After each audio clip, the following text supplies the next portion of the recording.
どうもペロンです。今回は R タイプファイナル2で開発可能な機体の紹介をしたいと思います。今回ご紹介する機体はナンバー 14R9AX デリカテッセンですね。デリカテッセンは R9A の派生シリーズの機体なんですが、特殊武装テスト機であるデリカテッセンは特殊なビットや波動砲の試験機体という設定になっており、後継機のレオ2や試験管キャノピーへとつながる重要な機体ですね。この機体から採用されたスタンダードフォース H 式が非常に優秀なので、始めたばかりの人は早めに開発しておく機体としてもおすすめですね。赤の対空レーザー H は破壊力と攻撃範囲に優れたハニカム構造のレーザーを発射します。レーザーの青い部分が固めのバイドに触れると消えてしまうため、対空レーザー H を撃つ場合はレーザーの赤い部分がぶつかるように撃つと、レーザーは消えることなくダメージだけを与えることができます。基本的には中心のラインだけを気にしておけばいいですが、たまに発生する3列目の青い部分も余裕があれば気にしてみてくださいね。また、サーチレーザー H と違って2連射できる仕様のため、ステージ5のウロボロス戦のような広い場所で戦う場合は、こちらの方が隙が小さくなると思います。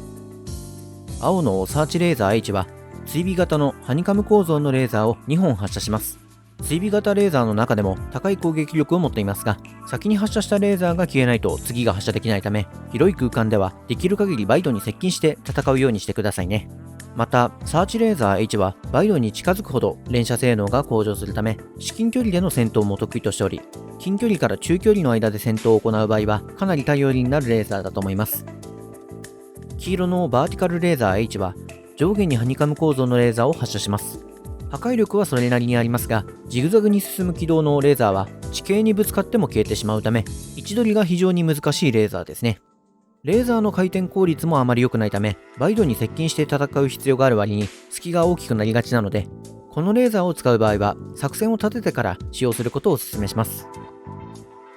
次にフォースを切り離した後の状態についてですが、左右に間隔を空けて上下に弾を打ち出す仕様となっていて、ちょうどフェンリルの背中にあるオーブと全く同じ感覚になっています。最近は追加機体ばかりで遊んでいたため、久々にフォースショットが使用可能な機体で遊びましたが、機体から離れた場所に攻撃の開始地点を設置できるフォースショットの便利さを改めて実感しましたね。フォースという盾はなくなりますが、レーザーでは狙えない角度を簡単に狙うことができるため、戦略の幅を大きく広げてくれると思います。ミサイルは爆雷、誘爆ミサイル、追尾ミサイルの3種類から選ぶことができますが、レーザーの特性を考えると爆雷が弱点を補いやすいと思いますが、好みで選んで問題ないと思います。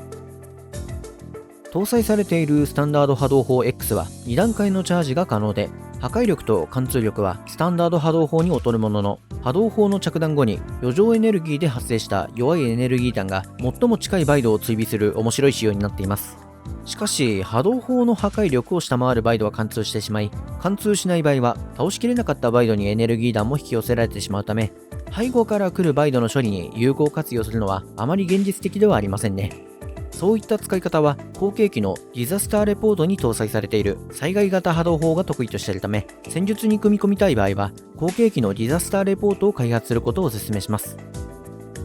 デリカテッセンはスタンダードフォース H 式を搭載している機体の中ではあまり強い機体ではないですが、データ収集を目的として試験的に導入された装備を搭載され、後継機の開発に尽力した機体であり、いわばレオシリーズや試験管キャノピーの機体たちの父ともいえる機体のため、後継機にお気に入りの機体がある方は、その機体が開発されるまでの過程を追体験してみてはいかがでしょうか。では最後までご視聴ありがとうございました。またね。